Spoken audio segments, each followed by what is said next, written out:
At Christmas, my mom raised a glass and said, "To the family, and to the one who actually does something with their life." My aunt laughed. My sister smirked. Not everyone can freeload forever. My dad just laughed. I took a sip of water, pulled out my phone, and said, "Cool. Should have told the lawyer the rest of this property isn't even supposed to be here." The family went quiet sooner than I expected.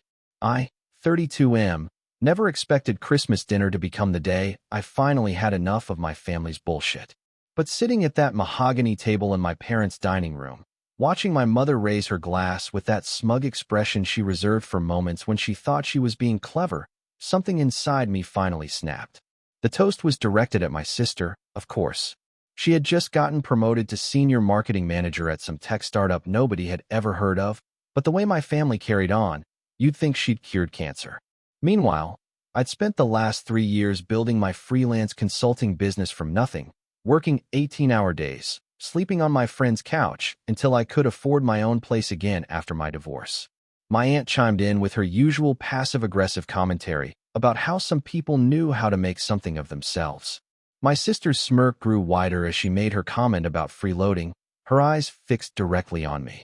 Dad's laughter boomed across the room like he'd just heard the funniest joke in the world.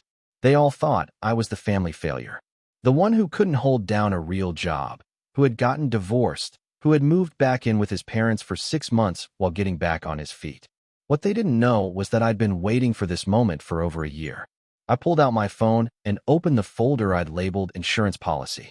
Inside were dozens of documents, photos, and legal papers that I'd been collecting since I first discovered the truth about our family's little secret. The property we were sitting on, the house where I'd grown up, the land that had been in our family for supposedly 3 generations, it was all built on a lie. The silence that followed my comment was deafening. I could hear the grandfather clock ticking in the corner, the sound of my mother's wine glass trembling slightly in her hand. My father's face had gone from jovial to confused to something approaching panic in the span of about 5 seconds. My sister was the first to break the silence, asking what I meant by that. Her voice had lost all of its earlier smugness. I took another sip of my water, enjoying the moment more than I probably should have, and told them I'd been doing some digging into our family history for the past year. It all started when I was helping Mom organize some old paperwork in the basement last Christmas. I'd found a box of documents that didn't seem to belong with the rest of our family records.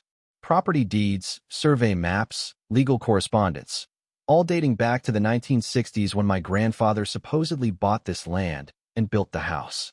The problem was, the documents told a completely different story than the one I'd grown up hearing. My grandfather hadn't bought this property. He'd been the caretaker for an elderly widow named Mrs. Eleanor Hartman, who owned not just our current house, but the entire 3-acre plot it sat on, plus the 2 rental properties next door that my parents collected income from every month. Mrs. Hartman had no children, no close family, and when she developed dementia in the late 1960s, my grandfather had convinced her to sign over power of attorney to him. What followed was a systematic theft that lasted nearly 15 years until the old woman died. I explained to my suddenly very attentive family that Mrs. Hartman had written a will leaving everything to a local animal shelter. My grandfather had hidden that will and produced a forged one, naming himself as the sole beneficiary. The forgery was good enough to fool a small-town probate court in 1982, but it wouldn't stand up to modern scrutiny. My aunt demanded to know how I could possibly know all of this. I told her about the box in the basement, about the private investigator I'd hired with some of my freelance earnings, about the months I'd spent in county records offices and libraries piecing together the truth. The real kicker was that I'd found Mrs. Hartman's great-niece living in Oregon. She was in her 70s now, but sharp as a tack and very interested in learning about her great-aunt's property that had mysteriously disappeared from the family decades ago. Mom finally found her voice and asked what I wanted from them. Her tone had shifted completely from condescending to something approaching fear. I could see Dad's hands shaking slightly as he reached for his wine glass. I told them I wanted respect. I wanted them to stop treating me like the family disappointment. I wanted my sister to stop making snide comments about my career choices. I wanted my aunt to keep her opinions about my life to herself. Most importantly, I wanted them to understand that I wasn't the failure they all thought I was. My sister tried to call my bluff, saying I was making the whole thing up just to get attention. So I opened my phone and started showing them documents. Property surveys showing discrepancies in the land boundaries. Correspondence between my grandfather and various lawyers. Bank records showing suspicious transfers of money right around the time Mrs. Hartman died. The most damning piece of evidence was a letter I'd found in my grandfather's handwriting, addressed to my grandmother but never sent. In it, he admitted what he'd done and expressed guilt about stealing from a woman who had trusted him. He'd kept the letter for 40 years, probably as some kind of twisted insurance policy of his own. Dad asked what I planned to do with this information. I could hear the desperation creeping into his voice. The family's entire financial foundation was built on this property. Mom didn't work, Dad was already talking about retirement, and my sister's student loans were being paid off with rental income from the neighboring properties. I told them I had a choice to make. I could contact Mrs. Hartman's great-niece and her lawyer, present all the evidence I'd gathered, and let them pursue legal action to reclaim what was rightfully theirs. Given the value of the property now, easily over $2 million in today's market, it would financially destroy my parents and probably result in criminal charges for fraud and theft, even if they hadn't been the ones to originally commit the crimes. Or, I explained, we could have a different kind of conversation, one where they treated me like an adult member of this family instead of a charity case. One where my career choices were respected instead of mocked. One where family gatherings didn't turn into opportunities to humiliate me in front of everyone. The room was dead silent except for the sound of my aunt nervously tapping her fingernails against her water glass. I could see the gears turning in everyone's heads as they tried to process what I just told them. My sister was the first to crack, asking how long I'd known about this. I told her I'd been putting the pieces together for over a year, but I'd only gotten definitive proof about 6 months ago. I'd been waiting for the right moment to bring it up, and their little toast tonight had provided the perfect opportunity. Dad asked if I'd already contacted the great-niece in Oregon. I told him I'd spoken to her briefly to confirm some family details, but I hadn't told her about the property yet. That conversation was scheduled for next week, assuming we couldn't work things out as a family first. My mother, who had been unusually quiet through all of this, finally asked what working things out would look like. I could see the calculation in her eyes. She was already trying to figure out how to minimize the damage and maintain control of the situation. I laid out my terms. First, no more comments about my career or lifestyle choices. I was a grown man running a successful business, and I deserved the same respect they gave my sister. Second, I wanted to be included in family financial discussions going forward, since apparently I was the only one who had bothered to investigate our family's actual legal standing. Third, I wanted a formal apology for years of condescending treatment. In exchange, I would sit on the information I'd gathered and give them time to figure out a way to make things right with Mrs. Hartman's estate. Maybe that meant reaching out to the great-niece proactively and offering some kind of settlement. Maybe it meant setting up a trust or donation to the animal shelter that was supposed to inherit the property originally. I didn't care about the specifics, but I wanted to see good faith effort to acknowledge what had been done. My sister protested that none of them had done anything wrong, that they couldn't be held responsible for what their grandfather had done 40 years ago. I reminded her that they'd been knowingly benefiting from stolen property for their entire adult lives, and that ignorance wasn't really an excuse when the evidence had been sitting in our basement the whole time. Dad asked how much time they had to figure this out. I told them 6 months seemed reasonable, long enough to explore their options, maybe consult with their own lawyer, and decide how they wanted to handle the situation. But I made it clear that if I didn't see significant changes in how they treated me, and if I didn't see genuine effort to address the property issue, I'd be making that phone call to Oregon. The rest of dinner was awkward as hell, but for the first time in years, I wasn't the one squirming in my seat. My family members kept exchanging glances, trying to figure out how to handle this bombshell I dropped on them. The power dynamic had shifted completely, and everyone could feel it. As I was getting ready to leave, my aunt pulled me aside and asked if I was really willing to destroy the family over this. I told her the family had been destroying itself for years with its toxic dynamics. I was just giving everyone a chance to fix things before the consequences caught up with them. Update 1. It's been 2 weeks since Christmas dinner, and the fallout has been interesting to watch. My phone has been buzzing constantly with calls and texts from various family members, each trying to approach the situation from a different angle. My sister called first, 3 days after Christmas. She wanted to know if we could meet for coffee to talk things through. Her tone was completely different from anything I'd heard from her in years. No condescension, no snark, just genuine concern. We met at a cafe near her office, and for the first time in our adult lives, she actually listened to me. She admitted that the family had been unfair to me, especially after my divorce. She said she'd been jealous of the attention I got when I moved back home, even though that attention was mostly negative. She'd worked so hard to be the perfect daughter that she resented anyone who got away with being less than perfect, even if they were miserable. I appreciated her honesty, but I told her this went deeper than sibling rivalry. This was about a family culture that valued appearances over substance, that measured worth in terms of conventional success markers, and that had apparently been built on literal theft for 2 generations. She asked what I really wanted from all of this. I told her the same thing I'd told everyone at dinner: respect, honesty, and some acknowledgement of the moral mess we were all sitting in the middle of. I wasn't trying to destroy anyone, but I also wasn't going to keep pretending everything was fine while they treated me like garbage. Mom called a few days later, crying. She said she'd been going through more boxes in the basement and had found additional documents that confirmed everything I'd discovered. She'd also found letters from Mrs. Hartman's lawyer after she died, asking questions about the will and the property transfer. My grandfather had apparently lied to multiple people to cover up what he'd done. She begged me not to contact the great-niece yet, said the family needed time to figure out how to handle this responsibly. I reminded her that I'd already given them 6 months, and that the clock was ticking regardless of how overwhelmed they felt. The most surprising call came from Dad last week. He'd been to see a lawyer, not to fight me, but to understand what their legal exposure actually was. The news wasn't good. Even though they hadn't committed the original fraud, they'd been knowingly benefiting from it for decades. The statute of limitations on the theft itself had long passed, but there could still be civil liability for the current value of the property. More importantly, he'd started looking into Mrs. Hartman's story beyond just the legal documents. He'd found her obituary, learned about her love of animals, and her volunteer work with local shelters. He'd even tracked down some people who remembered her from the community. Everyone described her as kind, generous, and completely trusting. Exactly the kind of person who would be easy to take advantage of. Dad said learning about her had made the whole situation feel real in a way that the legal documents hadn't. This wasn't just about property or money anymore. It was about a vulnerable old woman who had been betrayed by someone she trusted. He asked if I'd be willing to come with him to visit Mrs. Hartman's grave. I was surprised by the request, but I agreed.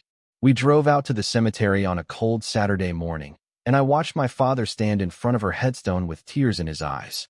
He said he was sorry, that his family had benefited from what was done to her, and that he wanted to try to make it right. That's when I knew this wasn't just about getting respect from my family anymore. This had become about doing the right thing, regardless of the cost. Update 2. 6 weeks after Christmas, my family held what Mom called a family meeting, but felt more like an intervention. Everyone was there: parents, sister, aunt, even my cousin who drove up from 2 states away after hearing about the situation. They'd spent the weeks since our last conversation researching Mrs. Hartman, consulting lawyers, and apparently having some very difficult conversations about family history and values. Dad had even tracked down some of my grandfather's old friends who were still alive, trying to understand how and why he'd made the choices he did. What they'd learned wasn't pretty. My grandfather hadn't been the upstanding family man I'd grown up hearing about. He'd had gambling debts, had been struggling financially, and had apparently seen Mrs. Hartman's trust in him as an opportunity rather than a responsibility. Several people remembered him coming into money suddenly in the early 1980s, but no one had questioned where it came from. My sister had taken the initiative to contact Mrs. Hartman's great-niece in Oregon. Her name was Patricia, and she was a retired teacher who had wondered for years what happened to her great-aunt's estate.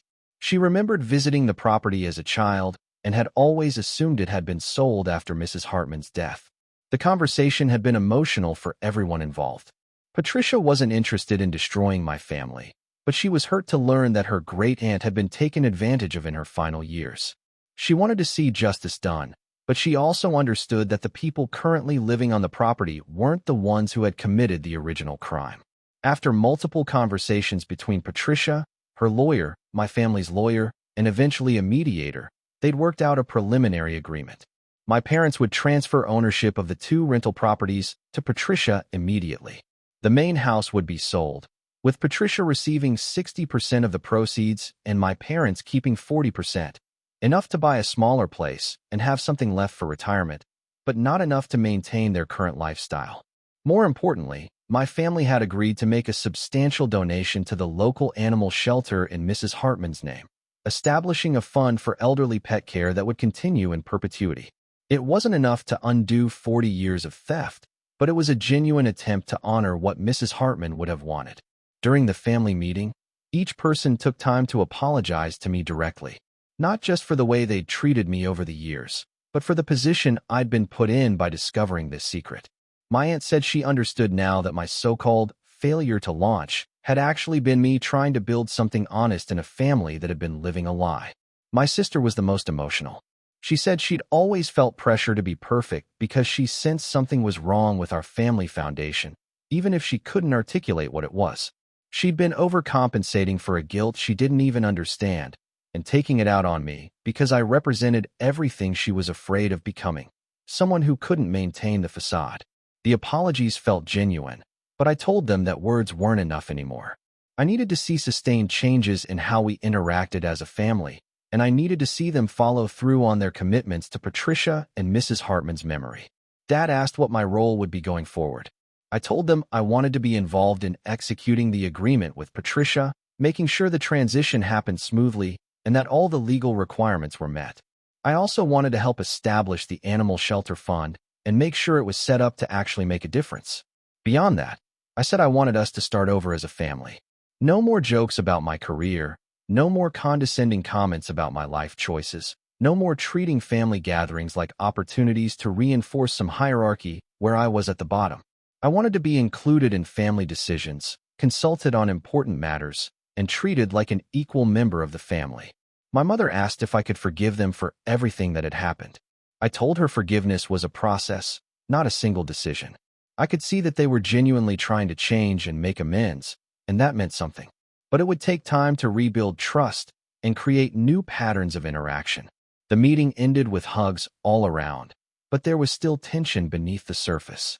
Everyone knew that our family as we'd known it was essentially over. The house I'd grown up in would be sold.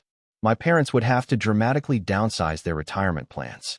The rental income that had supplemented their finances for decades would disappear. But for the first time in my adult life, I felt like I was part of a family that was trying to do the right thing instead of just trying to look good from the outside. Update 3. It's been 4 months since that family meeting, and I'm writing this from my parents' soon-to-be former house as we pack up 40 years of accumulated belongings. The property transfer to Patricia was completed last week, and the main house goes on the market next month. The process hasn't been easy for anyone. My parents have struggled with the financial reality of their new situation, and there have been moments of resentment and blame. My mother went through a period where she could barely speak to me, convinced that I destroyed the family out of spite. My father oscillated between gratitude for my forcing them to confront the truth and anger at the consequences of that truth. But something remarkable has happened over these past months. As the artificial foundation of our family's security has crumbled, the authentic relationships between us have started to grow stronger. My sister and I have developed a real friendship for the first time since we were children. She's been helping me expand my consulting business, using her marketing expertise to help me land bigger clients. In return, I've been helping her navigate some personal relationships that she'd been struggling with, offering the kind of honest perspective that only someone who's been through their own failures can provide. My parents have started treating me like an adult in ways they never did before. Dad asks for my advice on financial decisions and actually listens to my responses. Mom includes me in family planning conversations and has stopped making passive-aggressive comments about my lifestyle. The biggest change has been in our family gatherings. Without the undercurrent of judgment and competition, we've started having genuine conversations about our lives, our struggles, and our hopes for the future. It's not perfect, old patterns die hard, but it's real in a way our interactions never were before. Patricia has become an unexpected part of our extended family. She's visited twice now, once to see the property before the transfer and once to attend the dedication ceremony for the Mrs. Eleanor Hartman Memorial Fund at the animal shelter. She's a lovely woman who's chosen to see our family's attempt at redemption as genuine rather than cynical. At the dedication ceremony, Patricia spoke about her great aunt's love of animals and her belief in second chances. She said Eleanor would have been happy to know that her property was finally being used to help the causes she cared about, even if it took 40 years longer than it should have. My grandfather's crimes can never be fully undone. Mrs. Hartman died never knowing what happened to the will she thought she'd written, never seeing her wishes carried out. My family benefited from that theft for 4 decades, and no amount of restitution can change that history. But we can control what happens next. The Animal Shelter Fund has already helped dozens of elderly pets find homes and receive medical care. Patricia is using the rental income from the 2 properties to support animal welfare organizations across the Pacific Northwest. My parents are learning to live within their actual means for the first time in their adult lives. As for me, I've learned that sometimes the most loving thing you can do for a family is to refuse to participate in its dysfunction. Holding them accountable for their actions and demanding better treatment wasn't an act of revenge. It was an act of hope that we could become the family we'd always pretended to be. This Christmas, we'll be gathering in my parents' new, much smaller apartment. There won't be expensive wine or elaborate toasts. There won't be any pretense about our family's success or status. But there will be honesty, respect, and the knowledge that we're finally building something real instead of maintaining something stolen. Sometimes the best gift you can give your family is the truth, even when it costs everyone everything they thought they wanted. Especially then.